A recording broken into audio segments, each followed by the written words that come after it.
सुंदर ते ध्यान उभे विठेवरी. हाय हॅलो नमस्कार सर्वांना. श्री स्वामी समर्थ स्वामीज लाईफस्टाईलमध्ये तुम्हा सर्वांचं खूप खूप मनापासून स्वागत आहे. सकाळची वेळ आहे आणि 6:15 वाजलेले आहेत आणि बाहेर पावसाने मस्त अशी छान सुरुवात केलेली. असा सकाळी सकाळी पाऊस पडायला लागल्यानंतर असं वाटतं की चला आज सुट्टी होणार 100% आणि आज कामाला विश्रांती मिळणार असं वाटतं. विश्रांती उलट सुट्टीच्या दिवशी तर वाढीव कामं होतात. तर बघू शकताय आमच्याकडे मस्त असा पाऊस पडायला चालू आहे. मी किचनची खिडकी उघडली तर तिथून तुम्हाला दाखवते. आता इकडे सकाळी सकाळी कोमट पाणी पिण्यासाठी आणि त्याचबरोबर दूध ठेवले तापायला. तर बाहेर तुम्हाला दाखवते. चला मस्त अशी आपल्या बागेतली सफर करते, कारण मस्त अशी पावसाने चिंब झालेली आपली हिरवीगार अशी बाग. तर मस्त अशी बागेला भरपूर पाणी मिळेल बरं का. मस्त असा पाऊस पडला आहे आणि आता चालू झालं ह्या 2-3 दिवसामध्ये ना थोडा रोजचा का ना थोडा पाऊस येतो आहे. म्हणजे खूप नाही पण सुरुवात तर झालेली आहे चांगली. आणि त्याचबरोबर तर आज रात्रभर वारी कशी रिमझिम चालूच होती. आपल्या बागेतली फुलं बिलं तर तुम्हाला नंतर दाखवेन मी जवळनं. आता सुद्धा पाऊस येत होता. तर छान असे मस्त 6:30 वाजले आणि मस्त म्हणजे सकाळची आंघोळ वगैरे सगळं झालेलं आहे. त्याचबरोबर मस्त गॅसची पूजा करून घेते. पहिल्या गॅसची पूजा झाली की छान वाटतं, घरामध्ये प्रसन्न वाटतं. आणि त्याचबरोबर आज मला असं वाटत होतं की स्वयंपाक करायचा नाही, कारण सकाळी डबा करायचा नाही असं वाटत होतं, कारण पाऊसच तसा होता. पण नंतर जशी 9 वाजत आली तसे पावसाने पूर्ण शांतता केली आणि त्यानंतर दिवसभर उघडला. त्यामुळे परत नंतर 9च्या नंतर त्यांनी परत कामावर जायचं ठरवलं होतं. तर असो इकडे सकाळी सुरुवात अशी झाली होती पावसाची, त्यामुळे मला असं वाटलं होतं की बहुतेक आज सुट्टी होईल ह्यांची, त्यामुळे सगळे निवांत चालू होतं. पण तरी पण गॅसची पूजा करून घेतली, देवाचं सगळं करून घेतलं. स्वामींची ह्यांची सकाळी लवकर पूजा झाली होती. देवाची पूजा स्वामींची पूजा झाली की सगळं छान असं मस्त घरातलं वातावरण होतं. त्याचबरोबर सगळ्या घरामध्ये अशी धुरी फिरवून घेतली. बऱ्याचशा ताई विचारतात, ताई तुम्ही रोजची धुरी फिरवता का? तर हो, रोजची फिरवते. आणि त्याचबरोबर कसं आहे, समर्थाचे पप्पासुद्धा सकाळी ना रोज मस्त अशी स्वामींची पूजा झाल्यानंतर ही गुगळ लावतात. कधी ते लावतात तर कधी मी लावते असं असतं. तर इकडे मस्त अशी गुगळ वगैरे सगळ्या घरामध्ये फिरवून घेतल्यानंतर तुम्हाला स्वामींची जवळनं पूजा दाखवते. आता हे फूल आहे ना खूप अडचणीत आलं होतं, तरीसुद्धा त्यांना दिसलं आणि ते त्यांनी तोडून आणलं. आता हे वेगळं फुल आहे, जास्वंदाचंच आहे पण वेगळं जास्त पाकळ्यांचं फुल आहे. ते आपल्याकडं एकच झाड आहे त्याचं आणि ते झाड छोटं आहे, पण तरीसुद्धा त्यांना ते फूल दिसलं आणि त्यांनी तेवढ्या अडचणीत जाऊन ते फूल तोडून आणलं. तर असं इकडे छान अशी मस्त देवपूजा वगैरे करून घेतली.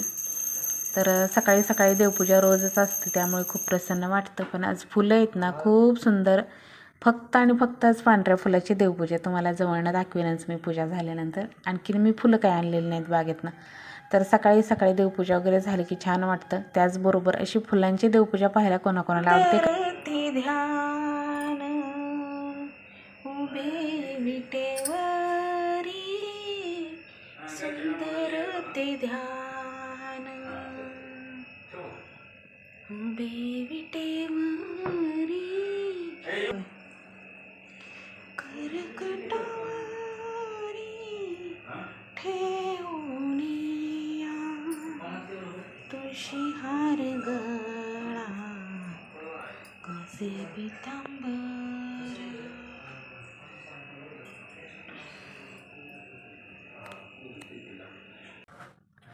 तर मैत्रिणींनो, त्या दिवशी आम्ही गुरुपौर्णिमेला गेलो होतो ना, तर त्या दिवशी हे इडलिंबू आणलं होतं. आता ह्याला इडलिंबू, गळलिंबू किंवा मोठं लिंबू असं सुद्धा म्हटलं जातं.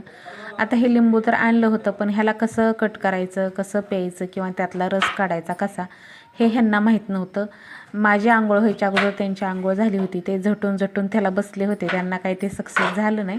पण नंतर मी डायरेक्ट मधनंच कट करायचं ठरवलं, म्हणजे मला समजलं की त्यातनं असू शकतो गाभा. आणि त्याचं एवढी साल जाड आहे ना, खूप म्हणजे खूप जाड आहे. त्याच्यामध्ये गर आहे पण खूप कमी आहे. आणि बघू शकता तुम्ही साल किती जाड आहे. आणि पुढचा शेंडा जो दिसतोय का, तर त्यांनी तो कट केला आणि त्यांना माहीतच नव्हतं की त्याच्यात अशा लिंबासारखं सेम असू शकतं आतमध्ये. त्यांनी पुढचं कट केलं आणि मला म्हटले त्याच्यात काही रस दिसत नाही, निघत नाही. त्यांनी बघितलं कट करून आणि त्यांनी काय केलं माहिती आहे का, एक पातेलं घेतलं आणि ती साल आहे ना त्या पातेल्यात उकळायला टाकली. पण त्यांना काय माहिती की ह्या लिंबाचा मधोमध गर आहे आणि हे लमकुळं लिंबू होतं. त्यामुळे त्यांनी त्याचा पुढचा भाग खाल्ला, म्हणजे पुढचा भाग काढला आणि तेवढाच पाण्यामध्ये उकळायला टाकला. त्यांना वाटलं उकळून प्यावं का काय, त्यानंतर मी आंघोळ करून आले, सगळं माझं झाल्यानंतर मी बघितलं तर हे काय करून ठेवलं आहे म्हटलं. त्यानंतर मी मधनं कट केलं. ज्यावेळेस मी मधनं कट केलं ना तेव्हा समजलं त्याचा गर जो आहे ना तर तो मधोमध आहे. आता हे लिंबू आणलं होतं पिण्यासाठी, आमोशापोटी प्यायचं होतं आपल्याला. आणि तुम्हाला दाखवते जवळनं त्याची साल किती जाड आहे ते, हे बघू शकताय. रस भरपूर निघाला, म्हणजे अर्धी वाटी रस निघाला. तसं तर लिंबू खूप मोठं दिसायला होतं, पण ह्याच्यापेक्षा खूप मोठे मोठे लिंबू असतात, खूप मोठे असतात, कलिंगडाच्या साईजचे सुद्धा असतात. आणि मी तिथं परवा दिवशी गेल्यानंतर खूप मोठ्या मोठ्या साईजचे लिंबू बघितले, पण मला कसं वाटलं आम्हाला दोघाला प्यायचं आहे, बस होऊन जाईल एवढं, म्हणून आम्ही छोटंसंच घेतलं होतं. आणि हे पेलेलं आहे ना खूप म्हणजे खूप ह्याचे औषधी गुणधर्म आहेत. हे आपल्या पोटासाठी, पोटाच्या विकारासाठी आहे ना खूप चांगलं आहे, म्हणजे पोटाच्या प्रत्येक आजारासाठी हे चांगलं आहे लिंबू पिलेलं. आता मला तर काय पोटाचा काय आजार वगैरे नाही, पण ह्यांचं म्हणणं कसं असतं की अशा आयुर्वेदिक गोष्टी आहेत ना अधूनमधून केल्या पाहिजे. जर काय थोडंफार जरी आपल्याला असलं तरी ते कमी होऊ शकतं. तर आता ह्यानं कसं आहे बघा, आपली पचनक्रिया जर बिघडलेली असेल तर ती सुद्धा सुधारते. त्याचबरोबर तोंडाची चव वाढते, कारण ह्या लिंबाची चव आहे ना सेम आवळ्याच्या ज्यूससारखं लागते. आणि त्याचबरोबर तोंडाची चव वाढते. मुतखड्यावरती तर रामबाण उपाय आहे. हे जर गळलिंबू पेलं तर मुतखडा आहे ना पूर्ण विरघळतो असं म्हटलं जातं. त्यामुळे हे खूप म्हणजे खूप औषधी लिंबू आहे. त्यामुळे तुम्हालासुद्धा बघा कुठले पोटाचे विकार असतील तर, जसं की तुमचं म्हणजे पोटाचे बरेच प्रॉब्लेम असतात, पोटदुखी असेल, मळमळ करणे असेल, कोणाला उलटा होत असतील तर, कोणाला मुतखड्याचा त्रास असेल, किंवा कोणाची पचनक्रिया व्यवस्थित होत नसेल तर त्यांच्यासाठी हे गळलिंबू किंवा एडलिंबू किंवा मोठं लिंबू ह्याला हे तिन्ही नावं आहेत. तर हे प्यायला खूप म्हणजे खूप औषधी आहे. तर ज्यांना कोणाला असा त्रास असेल जिथं कुठे तुम्हाला ही लिंबू आढळेल तिथून तुम्ही घेऊन या आणि सकाळी सकाळी ह्याचा प्रयोग करायचा आहे. कोमट पाण्यामध्ये आमुषापोटी हे लिंबू प्यायचे. आता पाण्यामध्येच का प्यायचं त्याचं पण तुम्हाला थोडंसं सांगते, कारण हे पाण्यामध्ये लिंबू कारण खूप आंबट असतं, तर आंबट तुरट असं असतं, तर ते पाण्यामध्ये पिलं म्हणजे थोडीशी चव थोडी बदलते, म्हणून पाण्यामध्ये प्यायचं. चला तर आता स्वयंपाक करायची वेळ होती. नाही म्हणता पावसाने मस्त अशी थांबवली, त्याची सुरुवात केलेली होती सकाळी पाऊस थांबला, त्यामुळे नंतर ह्यांनी जायचं ठरवलं कामावरती, त्यामुळे स्वयंपाक पण करून घ्यायला सुरुवात केली मी लगेच. इकडं भाजीला फोडणी दिली, ढोबळी मिरचीला आणि पलीकड ठेवली. त्यानंतर लगेच इकडं गवारीला सुद्धा फोडणी दिली. एक भाजी सुकी, एक भाजी पातळ असं चाललेलं असतं. आज मी खूप म्हणजे 2-4 वर्षानंतर मी पहिल्यांदा आज ढोबळी मिरची आहे ना रश्श्यातली केली, ती पण अशी तुकडे करून. आणि गवार मात्र साधी सिंपल जिरी, मोहरी, लसणाची फोडणी घालून मस्त अशी मिठाची गवार केली. तर अशा पद्धतीने छान अशी बघू शकताय, मस्त अशी लुसलुशीत हिरवीगार दिसते, मस्त होती गवार. आणि मिठाची गवार मला फार आवडते.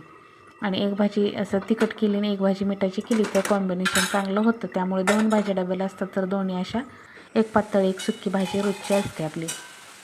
तर भाजी गवार तर लगेच मस्त झाली, चपात्या करायच्यात. आणि मग हे एवढंच सकाळचा डबा असतो, म्हणजे जास्त काय डब्याचं काय तामझाम नसतं.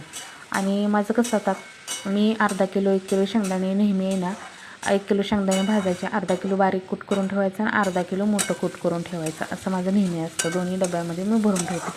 पण आता दोन्ही कुटं माझी संपलेली होती, त्यामुळे आज सकाळी मला शेंगदाणे भाजण्यापासून सुरुवात होती. पहिले तर शेंगदाणे मी कढईमध्ये भाजून घेतले, त्यानंतर ते वाटले, परत भाजी केली, तर असं काहीसं झालं. पण हे सगळं जर आपल्याला आयतं करून ठेवलेलं असेल ना, तर दुसऱ्या दिवशी मात्र आपल्याला कसं होतं, म्हणजे सकाळी उठले की पटकन भाज्या फोडणी टाकायला बरं पडतं, कारण भाज्या निवडलेल्या असतात. डायरेक्ट घ्यायचं, फोडणी टाकायचं, सगळं तर तयार असतं, वाटणं पण करून ठेवलेली असतात. त्यामुळे सकाळी मला काही घाई गडबड होत नाही. डब्याच्या वेळेस माझी नेहमी रोजची हीच पद्धत असते. तर आता छान अशी मस्त कणिक भिजली होती. आणि सर्वात अगोदर मी देवपूजा आंघोळ करून आले ना की मी पहिले पीठ मळून घेत असते. मग देवपूजा करेपर्यंत आणि भाज्या टाकेपर्यंत पीठ चांगलं मस्त हे होतं. आणि आपला घरचा गहू आहे त्यामुळे 1 नंबर चपात्या होतात ह्याच्या, मस्त खूप छान चपात्या होतात.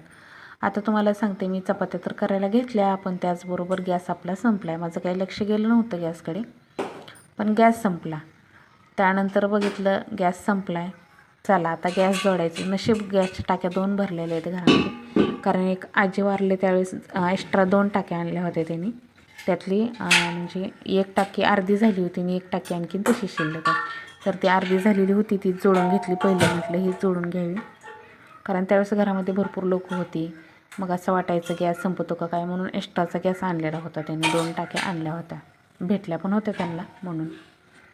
तर गॅस जोडण्यापासून परत मग स्वयंपाकाची सुरुवात, कारण हे पण बाहेर गेले होते. बाहेरचं त्यांचं नियोजन लावायचं असतं, त्यामुळे घरामध्ये कोणीच नव्हतं. मी जोडून घेतली टाकी गॅसची. आणि चपात्या करता करता किंवा सकाळी असं सकाळी गॅस संपला ना खूप वैताग येतो. आपल्या हातातलं काम सोडून आपल्याला हे करावं लागतं परत. तर इकडे सकाळी गॅस संपला तर ते जोडून घेतला. आणि मागच्या 2-4 महिन्याखालची मला गोष्ट आठवली गॅस संपल्यानंतर. असाच आमचा सकाळी गॅस संपला होता आणि त्यानंतर मग मला चुलीवर स्वयंपाक करायला लागला होता. कारण मागच्या वेळेस काय झालं होतं, त्यावेळेस गॅसच मिळत नव्हता. म्हणजे खूप महिना गॅस मिळत नव्हता. काही जणांना 15-15 दिवस महिना मिळत नव्हता. आम्हाला तर 8 दिवसांनी मिळाला. आणि 8 दिवस मात्र आमचा 2 टाईम चुलीवरचा सिलसिला चालूच होता उन्हाळ्यामध्ये. तर उन्हाळ्यात समर्थ आला होता त्याच वेळेस असं झालं होतं. तर गॅस संपल्यामुळे मग आम्ही रोजचं चुलीवर स्वयंपाक करायचा. 8 दिवस आम्ही चुलीवर स्वयंपाक केला होता उन्हाळ्यामध्ये गॅस संपल्यामुळे. तर आता कसं, आता मिळतं इझिली गॅस, आता काही एवढं हे नाही गॅसचं. आणि आता जास्त घरामध्ये माणसं नसल्यामुळे लागत पण नाही, संपत पण नाही. केव्हा आजी वारायच्या अगोदर गॅस जोडलेला आत्ता संपला येतो. तर असं इकडे सगळ्या चपात्या वगैरे छान बनवून घेते. आणि चला तर मैत्रिणींनो, आजचा होता असा व्हिडिओ. कसा वाटला कमेंट करून सांगा. आवडला तर लाईक करा, शेअर करा आणि चॅनलवर जर नवीन असेल तर चॅनलला सबस्क्राईब करा. त्याचबरोबर हाईप पॉईंट द्यायला अजिबात विसरू नका. म्हणजे सगळ्या गोडताईंना एकच विनंती आहे, हाईप पॉईंट दिला म्हणजे आपले व्हिडिओ आहे ना आणखीन 4 लोकांपर्यंत पोचतात, बाकी काही नाही. चला तर भेटूया उद्याच्या व्हिडिओमध्ये. तोपर्यंत सर्वांना श्री स्वामी समर्थ. मस्त राहा, स्वस्त राहा आणि सर्वांनी काळजी घ्या.